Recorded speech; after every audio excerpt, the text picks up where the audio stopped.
اور ایسی کتاب جس کی دن رات تلاوت ہو رہی ہے اور وہ یہ سن رہے ہیں، اور جب اس کتاب کا اپنی کتاب کے ساتھ موازنہ کرتے ہیں، توریت سے، زبور سے، انجیل سے، تو ان کو پتہ چلتا ہے کہ یہ کتاب وہی ہے، یہ ڈکشن وہی ہے، ہدایت وہی ہے، تعلیم وہی ہے۔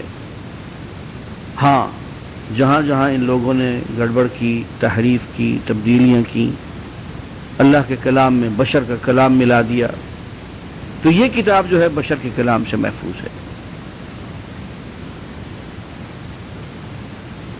اور اس کتاب میں رحمت ہے اور نصیحت ہے، مگر ان لوگوں کے لیے جو ایمان لا رہے ہیں۔ اے نبی صلی اللہ علیہ وآلہ وسلم، آپ کہہ دیجئے کہ ہمارے اور تمہارے درمیان اللہ بطور گواہ کے کافی ہے، دین ہم نے تم تک پہنچا دیا، اس سے تو تم انکار نہیں کر سکو گے قیامت کے دن کے محمد نے دین نہیں پہنچایا صلی اللہ علیہ وسلم، اور ہمیں ہدایت کسی نے بتائی نہیں تھی، اللہ کی کتاب ہم تک تو پہنچی نہیں تھی، یہ تو تم نہیں کہہ سکو گے کہ اس کا تو اللہ خود گواہ ہے، یہ کام ہم نے کر دیا۔ اب اللہ کو تم کیا جواب دیتے ہو؟ یہ تمہارا اور اس کا معاملہ ہے، اللہ کے ہاں اپنا جواب خود سوچ لو، وہ تو سب جانتا ہے کہ آسمانوں میں کیا ہے، زمین میں کیا ہے، کون ایمان لا رہا ہے، کون نہیں لا رہا، یہ سب اللہ کے علم میں ہے۔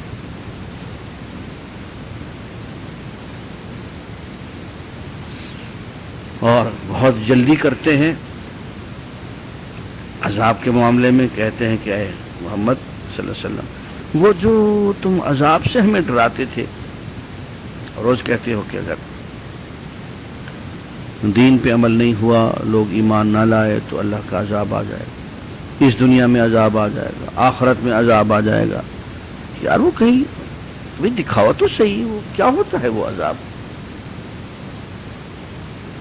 اب یہ جو بات کہی جاتی ہے اس انداز میں کہی جاتی ہے، اس یقین کے ساتھ کہ یہ نبی صاحب جو ہیں نعوذ باللہ یہ ایسے ہی من گھڑت باتیں کر رہے ہیں، کوئی عذاب نہیں، کچھ نہیں، اس لیے وہ اس بات کا مطالبہ کرتے ہیں جس کے ہو جانے کے بارے میں انہیں کوئی امکان نظر نہیں آتا، کہ جناب تھوڑا سا اس عذاب کا مزہ ہمیں بھی چکھا دیں، دیکھیں تو صحیح کیا ہوتا ہے وہ۔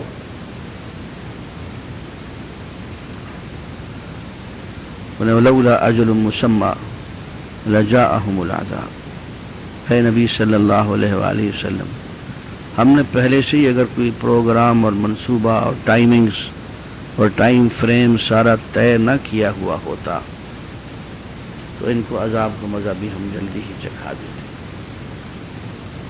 ایک جگہ یوں فرمایا کہ اے نبی، ہم ان کو عذاب نہیں دیں گے جب تک آپ ان کے درمیان موجود ہیں صلی اللہ علیہ وسلم، جب آپ ان سے نکل جائیں گے تو یہ اللہ کی گرفت میں آ جائیں، ان کے عذاب آ جائیں، یہ قرآن مجید میں لکھا، اور یہی ہوا۔ ادھر حضور اکرم صلی اللہ علیہ وسلم مکہ مکرمہ سے نکلے تو ان پہ پہلی چوٹ جو پڑی ہے وہ غزوہ بدر کی پڑی، ان کے جو بڑے بڑے لیڈر، بڑے قائد، جو بڑے ان کے صنادید تھے، 70 کی تعداد میں، وہ غزوہ بدر میں ہی گاجر مولی کی طرح کاٹ دیے، ان کا جو اصل زور تھا وہی ٹوٹ گیا۔ تو پہلا عذاب تو ان پہ حضور کے مکہ سے روانگی ہونے کے 1 سال کے اندر اندر آ گیا،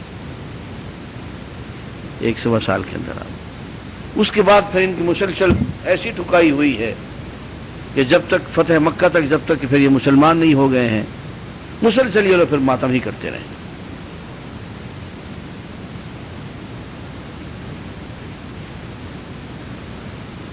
وَلَيَأْتِيَنَّهُمْ بَغْتَةً وَهُمْ لَا يَشْعُرُونَ۔ ہاں یہ ضرور ہے کہ اب جو ہم عذاب ان پہ لائیں گے وہ اچانک لے آئیں گے، اور ان کو پتہ بھی نہیں چلے گا کہ کس طرف سے کیسے عذاب آ گیا۔ يَسْتَعْجِلُونَكَ بِالْعَذَابِ، عذاب کے معاملے میں یہ جلدی کرتے ہیں۔ وَإِنَّ جَهَنَّمَ لَمُحِيطَةٌ بِالْكَافِرِينَ، اور جہنم نے تو ابھی سے ان کو گھیرا ہوا ہے، جہنم کے گھیرے میں تو ابھی سے ہی آئے ہوئے ہیں۔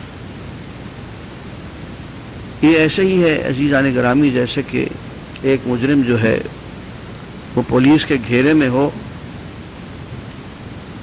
اور اپنے گھر میں گھیرے میں آ چکا ہو اور وہاں بیٹھ کے بڑکے مار رہا ہو، ہمارا کون کچھ بگاڑ سکتا ہے، ہمیں کون گرفتار کر سکتا ہے، یہاں تک کون پہنچ سکتا ہے؟ میں گھیرے میں تو تم پہلے آئے ہوئے ہو، جہنم تو تمہیں پہلے سے ہی گھیر چکی ہے، موت پہلے سے تمہیں گھیر چکی ہے، اللہ کے فرشتوں نے تمہیں پہلے سے ہی نشانہ بنا رکھا ہے، صرف ہمارے اشارے کی دیر ہے اور تمہاری سب چھٹی ہو جائے گی۔ لیکن یستعجلون بالعذاب بیٹھ کے تم بڑکے مار رہے ہو کہ وہ عذاب کیوں نہیں آتا ہم پہ، کوئی آخر اگر کچھ ہے تو ہم پہ کوئی ہاتھ کیوں نہیں ڈالتا۔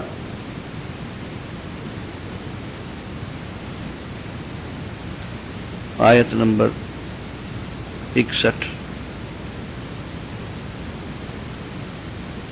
وَلَئِن سَأَلْتَهُم مَّنْ خَلَقَ السَّمَاوَاتِ وَالْأَرْضَ وَسَخَّرَ الشَّمْسَ وَالْقَمَرَ لَيَقُولُنَّ اللَّهُ فَأَنَّىٰ يُؤْفَكُونَ اللَّهُ يَبْسُطُ الرِّزْقَ لِمَن يَشَاءُ مِنْ عِبَادِهِ وَيَقْدِرُ لَهُ إِنَّ اللَّهَ بِكُلِّ شَيْءٍ عَلِيمٌ وَلَئِن سَأَلْتَهُم مَّن نَّزَّلَ مِنَ السَّمَاءِ مَاءً فَأَحْيَا بِهِ الْأَرْضَ مِن بَعْدِ مَوْتِهَا لَيَقُولُنَّ اللَّهُ قُلِ الْحَمْدُ لِلَّهِ بَلْ أَكْثَرُهُمْ لَا يَعْقِلُونَ۔ اے نبی صلی اللہ علیہ وسلم، اگر آپ ان سے یہ پوچھیں کہ یہ آسمانوں اور زمین کو کس نے پیدا کیا، کون ہے جس نے سورج کو، چاند کو انسانوں کے لیے مسخر کر دیا، یہ سورج ہے تو وہ انسان کی خدمت کر رہا ہے، دن کے وقت وہ خدمت کرتا ہے، رات کے وقت وہ خدمت کرتا ہے، یہ کام کس نے کیا؟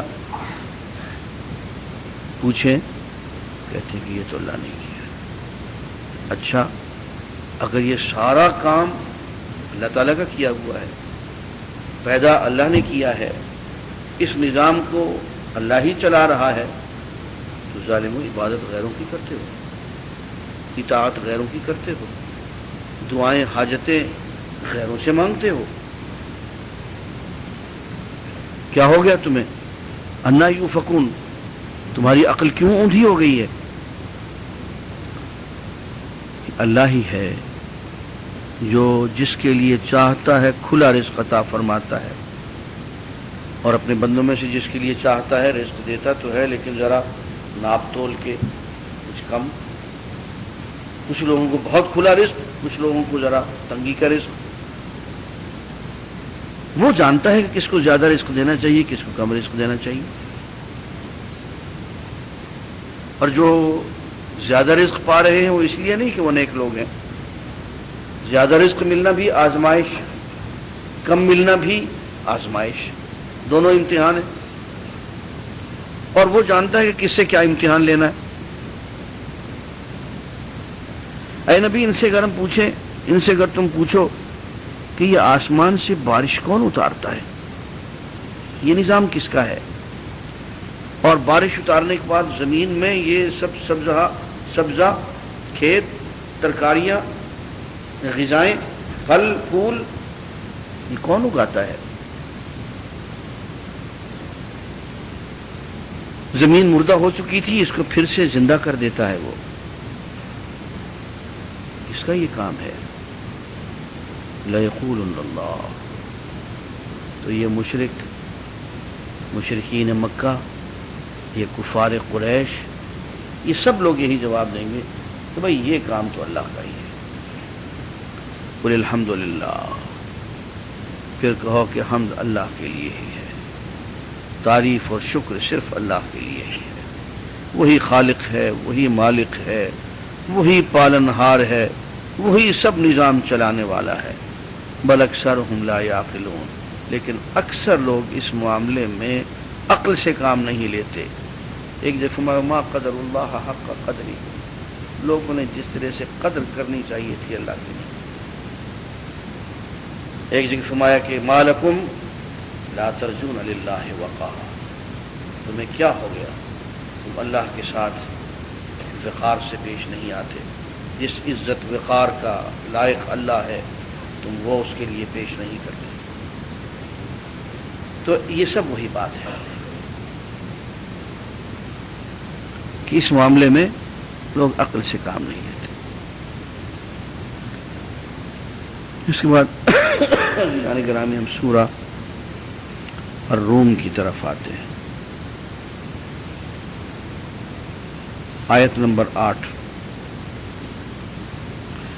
اولم يتفکروا فی انفسهم ما خلق اللہ السماوات والارض وما بینہما الا بالحق واجل مسمى وان كثيرا من الناس بلقاء ربهم لكافرون.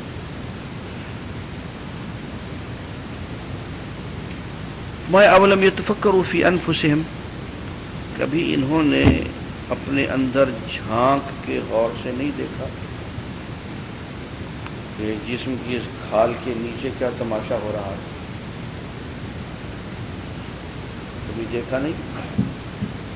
یہ دل کیسے دھڑک رہا ہے، یہ جگر کیسے خون بنا رہا ہے، یہ پھیپھڑے کس طرح سے سانس لیتے ہیں، خون کو صاف کرتے ہیں،